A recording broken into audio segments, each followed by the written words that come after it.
welcome back to the Metal Voice, Marty Friedman.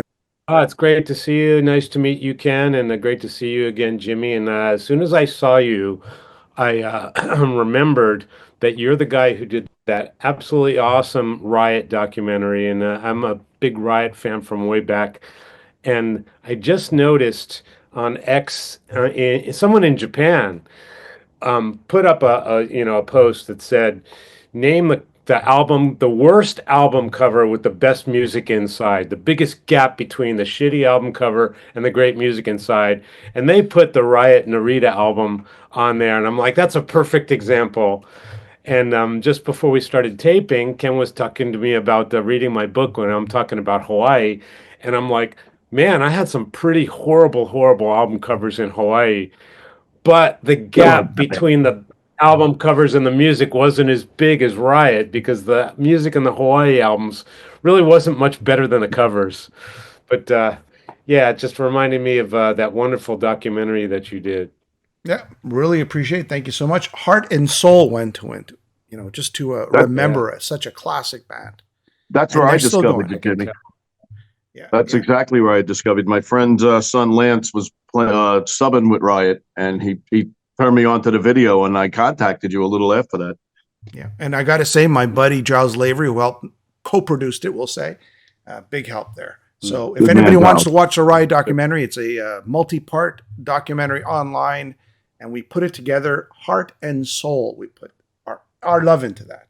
Yeah, I mean, it was really nice that somebody did that, because like when I was a kid, and you'll see in my book that Riot was one of the bands that we looked up to, because they kind of had that Kiss spirit. They fit in with like Kiss and Angel and the Gods and Stars and all that stuff, but they just never, of course, we were little kids. We didn't know who was making it and who wasn't making it. But when you grow up, you're like, well, whatever happened to them? And they were just kept kicking ass, but no one knew about it. And it was really nice of you to bring that story to light, and it brought back a lot of good memories. And it shows people, a lot of like band life. It's not always so glamorous. I remember you telling me that to get you pumped up, you put Narita on the second Riot album. Yes, yes, it definitely does it. It works. Yeah. Kenny, show the book again. There you go. Dreaming Japanese. You're still in Japan, right? I'm assuming you are. Yeah. You're there today. Yeah, right? Yeah. Okay. Let's just start off with Drama, the Drama tour, the Drama album that was released last year. You're starting your tour at the Metal Allegiance. Well, it's not your tour, but your first show in the U.S. on the 23rd with the Metal Allegiance. Yeah. 25th, Vegas, going all through U.S. all the way to Los Angeles. Are you going to get to play that show? I'm sorry, Jimmy. The Santa Ana show on the 24th. You think it's going to be okay? Oh, absolutely. Yeah, that's going to be an amazing show. That's got my band. It's got John Five. It's got Nita Strauss. It's got Nikki and Patrick, who are touring with us. Tell us about your band, your Japanese fellows, my band, musicians. My band is the thing that you're going to walk away from my show remembering. You're going to say, well, Marty was all right, but this band just kicked so much ass. They outshine me every night. And people who have seen us on the last bunch of tours know this. But as far as like, being in my albums or in my videos, only now am I starting to put them in that world right now. Just 2 days ago, we shot the first music video of my whole career with my musical band in it. And this is my band. It's Wakazaimon is a bassist, female bassist. She's just absolutely ungodly tone. Talk about gaps between the Riot album cover and the music. She's like a tiny little girl, but her tone is like this huge, fat monster of a tone, and you can't believe what you're seeing. It's like you have to adjust your eyes when you hear the sound and you look where it's coming out of. And then my drummer is Chargy, and people say he's like a animal from the Muppets, absolute maniac. But basically what he is like if you can imagine Tommy Lee on crystal meth and speed and steroids all at the same time, but playing super technical, difficult drum parts. That's Chargy. And then on guitar is Nelky, who he's like a stud. He plays all of the most difficult parts of my show, allowing me to like play the easy parts. I'm kind of exaggerating, but not really, because the guy is just a sick, sick guitarist, and we've been this configuration for quite some time, and it's really a band. It's not Marty Friedman; it's the Marty Friedman band, and you'll know what I mean when you see us play, and when you see this new video that it's going to come out by the end of the tour, but finally introducing my band to the world all at once, and I'm looking forward to it. Now, how long have you been a band together? You've been playing with them a long time. Well, this band, this unit has been 2 years, but I've had the same drummer Chargy for about 12 years and the guitarist Nelky for 8 years. So the bassist Wakazimon, she's the newest member, but she's already in the band for 2 years, and we've already toured everywhere together. And yeah, it's a different concept than what people may think when they hear, oh, he's a guitar player and instrumental music. And I guarantee that when you see the show, you won't leave thinking, wow, that was instrumental. Yeah. It's just a different attitude altogether.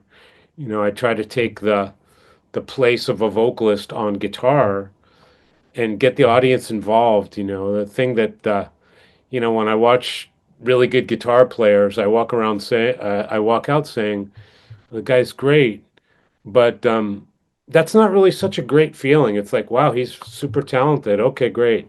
But as a concert goer, I want to walk out with a different feeling. I want to feel uplifted. I want to feel like, okay, now I can work for another week. I feel like kicking ass now. I feel charged up and pumped up. I get a real positive feeling. And that's what we do. That's what we do. I've been playing music forever. It's not my intention to impress people with my guitar licks. You know what I mean? They know I can play, so let's get over that. Now it's giving people something to walk away with. Give people something. I want to get something when I'm in the audience. So that's the forefront of our mind. So what's the set list going to be like? Is it going to be heavy drama? Heavy drama, yes. Yes. We've chosen a lot of venues that are acoustically right for a lot of the drama material. If you've heard the album, it's very dramatic, it's romantic, it's dark, it's melancholic, and there's just a lot of moments where good acoustics can help. We're going to play a lot more of this drama record than usually when I have a new album out. Of course, I'm going to do old stuff as well, and stuff that you've expected from me playing live, but it's going to be a lot of the new drama record. What blows my mind is not only do you move to Japan, you've learned a language, and you're like, we see your bio, like a few hundred shows that you've been in. I mean, there must be you have to master a language to actually act or to be a game show host. You must have mastered. I couldn't tell if you have or you haven't, but there must be a certain mastery of that language, and it doesn't seem like it's an easy language. Can you talk about that challenge? Well, sure. I talk about this at great length in the book, but obviously you're 100% correct. But you need to master the language to write an email, much less do all of the other stuff. Marty, I speak 3 languages, and I don't think either language I can actually act in. So there's a huge mastery. I'm not. Let's get this straight. I'm not a good actor at all. I'm not a good actor at all, and I was very surprised. I've done like maybe 5 or 6 movies. Most of the parts have been very small. One of them was a pretty big, important part where I really had to seriously act, but the rest of them, I'm just kind of playing familiar parts. Like, for example, I just had a part in a movie where I'm a manager of a band, and so it's not like I really had to act. I know what a manager is like, and I'm never going to compete with any actors, but the main thing is, like, I've done a lot of TV over here, maybe 8, 900 shows at Wow. least. Of course, not only doing this stuff requires the language, but the prep is the most important thing with television and really any work in any country. It's the preparation for it. And so you really need to understand the language. And it comes by experience, really. Before I moved here, I was fluent in Japanese from studying as a hobby, but I was not perfect. And I'm still definitely not perfect now. But the more you do anything, you get better at what it is you do. So if you play a lot of concerts, you'll get good at playing concerts. If you practice a lot in your bedroom, you'll get good at practicing in your bedroom. If you uh, speak Japanese to a certain number of people, you're good at speaking to those people. If you do television, you get good at that. You do variety shows, you get good at that. But they're not cross collateralizing, so to speak. So if you do one thing, it doesn't necessarily prepare you for the other thing.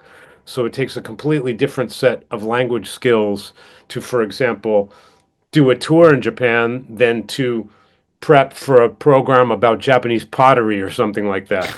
They don't help each other out. So as if you keep adding experiences and then you get better at these little things. And even now I'm here like 22, 3 years or something. I'm still definitely not perfect. And I know guys who speak Japanese way better than I do.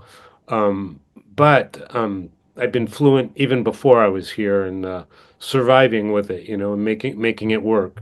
I was gonna say, in North America, the Asians or blacks or whoever, they've always felt, even though they felt like they belonged, sometimes they felt isolated. And I know in your book, you're now the minority, right?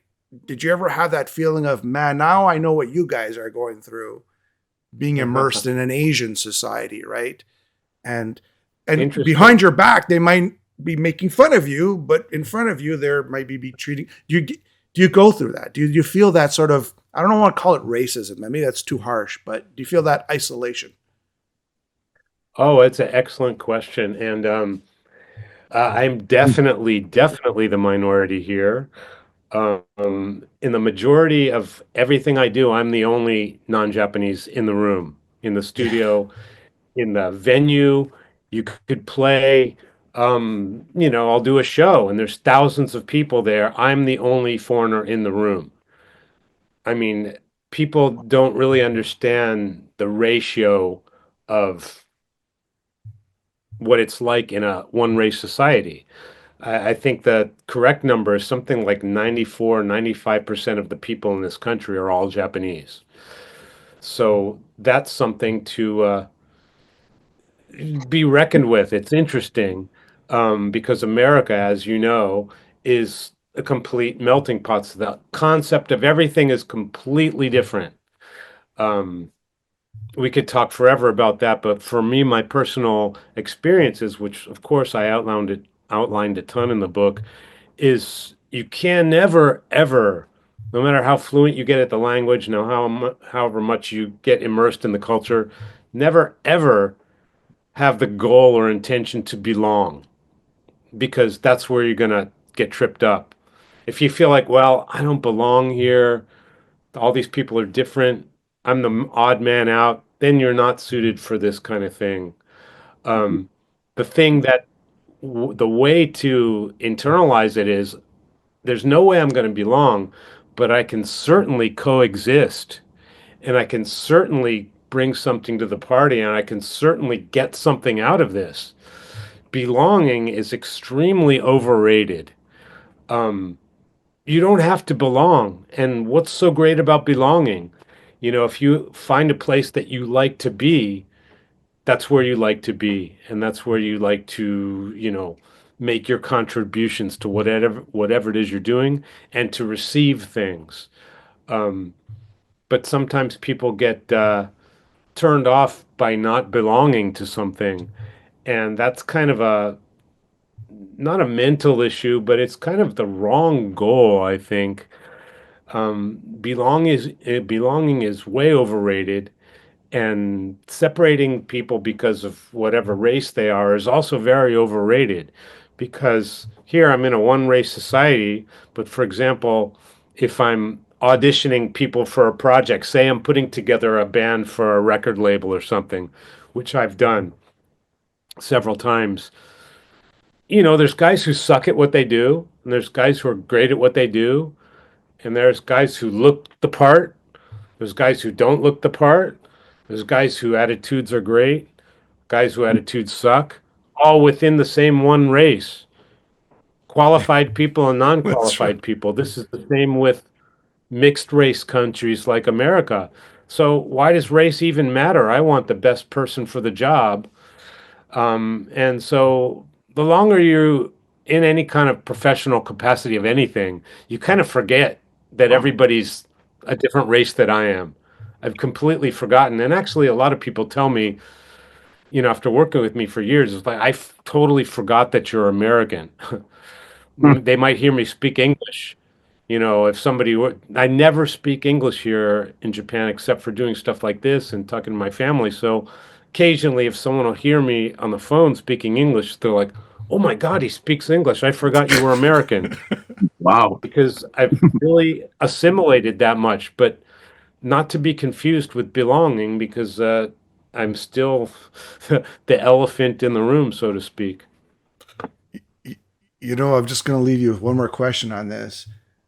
People will never understand, like learning a second language. I think when you don't know many languages, I should say, and it sort of develops something else in your personality or empathy for others, which a lot of people who only know one language don't have.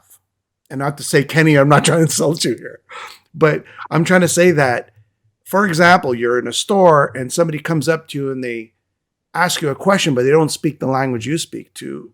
You seem to be more empathetic to that person when you speak multiple languages versus someone who only speaks one language says, what's wrong with you? You don't speak my language? Do you find that has changed as an American who came from a unilingual sort of country, more or less, to a bilingual or multilingual sort of society? This is a wonderful observation, and where it fits into my life is I'm very blessed and lucky to be able to tour the world playing music. And when you do that, you run into a lot of people who don't speak good English, almost all the time. So, like you say, learning a second language uh, makes you feel very empathetic to people trying to speak another language. So, you say, for example, you go to Brazil, people are going to speak a different kind of English that's not nearly what we grew up with in America. Um, so you try to kind of figure out what it is they're trying to say when it's not coming out right. And when you've had the experience of learning a second language, you know the exact thing they're trying to say, even if they're totally messing That's it right. up. You could pick it up right beforehand. Yeah. Yeah. Look, I may Even if not. they're totally on the wrong That's page, bang on. Yeah. Yeah. completely wrong grammar, wrong words, you pick it up and then you can get them back into it. They don't feel intimidated. Sometimes, fans will feel intimidated because they don't have a chance to speak English very much, and now they get to meet, maybe they're a fan of mine and they get to meet me, and they're so nervous because they don't speak English. But I hopefully can make them feel kind of calm and less anxious when I can understand them from just a couple little phrases of what they're saying. And that's definitely thanks to having the experience of starting from zero and learning a language myself. So there's no shame in trying to speak when you're not really fluent. And actually, it's really manly to do that because that's the only way you get better at anything. So Yeah. excellent observation.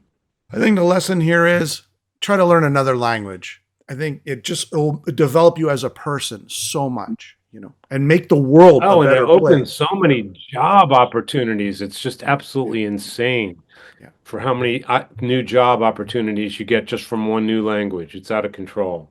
Kenny, I'm going to let you ask some questions here because Well, look, yeah, I may work in a loading dock, but I'm in Times Square, so I get a little bit of everybody coming through there delivering stuff. I have to communicate with them and figure out where they're going. So you learn pretty quick. You learn pretty quick how to.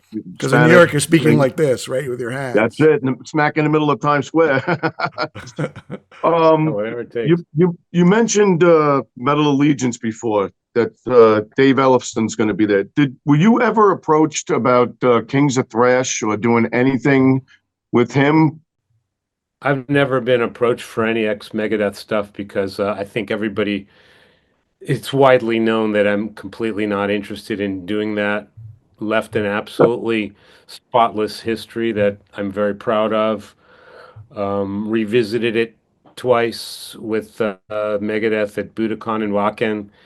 And it's absolutely way back there in the past, and you can definitely read the details on that whole thing in the book.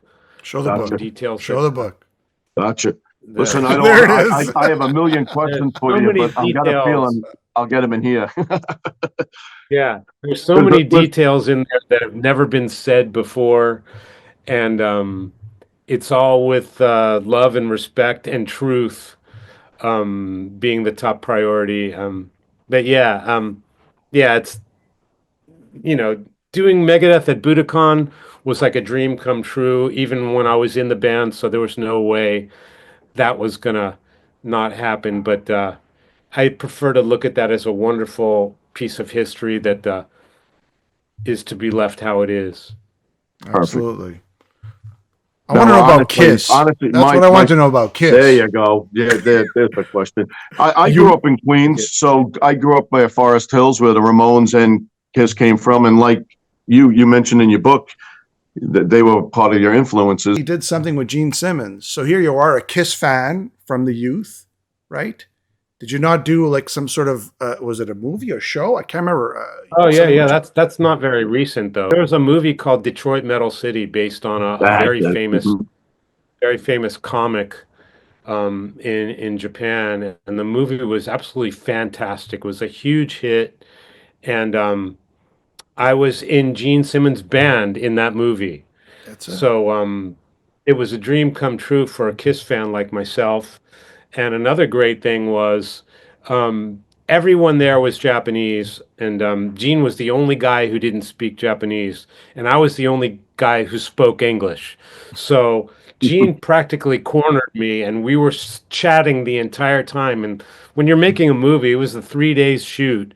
It's all waiting around time, really. So I was just like, if my little 15-year-old self was watching this, it's like we're just talking about everything, and Gene is so knowledgeable about my favorite type of music, which is 50s music and early 60s, and he's so knowledgeable and just a great, intelligent guy to talk to. And as a Kiss fan, I was a very captive audience, and it was just a wonderful. I remember chatting to him much more than actually filming us jamming together. And as a Kiss fan, I'm sure you talk to a lot of musicians when they meet guys that were on posters in the walls, and we always do, if we stay in music long enough, we meet just about everybody that we've admired. And it's just one of the biggest bonuses of this profession that we have. They say when you meet your heroes, they often disappoint you, but I haven't found that to be the truth. I mean, what about you? When you met Gene, was it just above or the same? Or I met Gene in the early 90s, and we did a radio program together. It was just me and him and the DJ, and I was so impressed because Gene told me, he says, "Hey, I know your solo album, Dragon's Kiss." I'm like, "You don't know that That's album." what I wanted to talk about. Good. Yeah, and then he says, "Yeah, I can tell you the first song's called Saturation Point, the second is Dragon Mistress," and he listed off the titles of my solo album, and I was just so excited. But the funniest thing was, funniest thing at all was his voice. I'm like, he's the God of Thunder, but his voice was literally my 90-year-old grandfather from Austria. It was just the most typical Jewish grandfather voice with those same the same pronunciations and the same slangs, and I'm like, the gap between the God of Thunder and that voice was just kicking my ass. But you meet people on your walls, the posters on your walls, and it can only be good.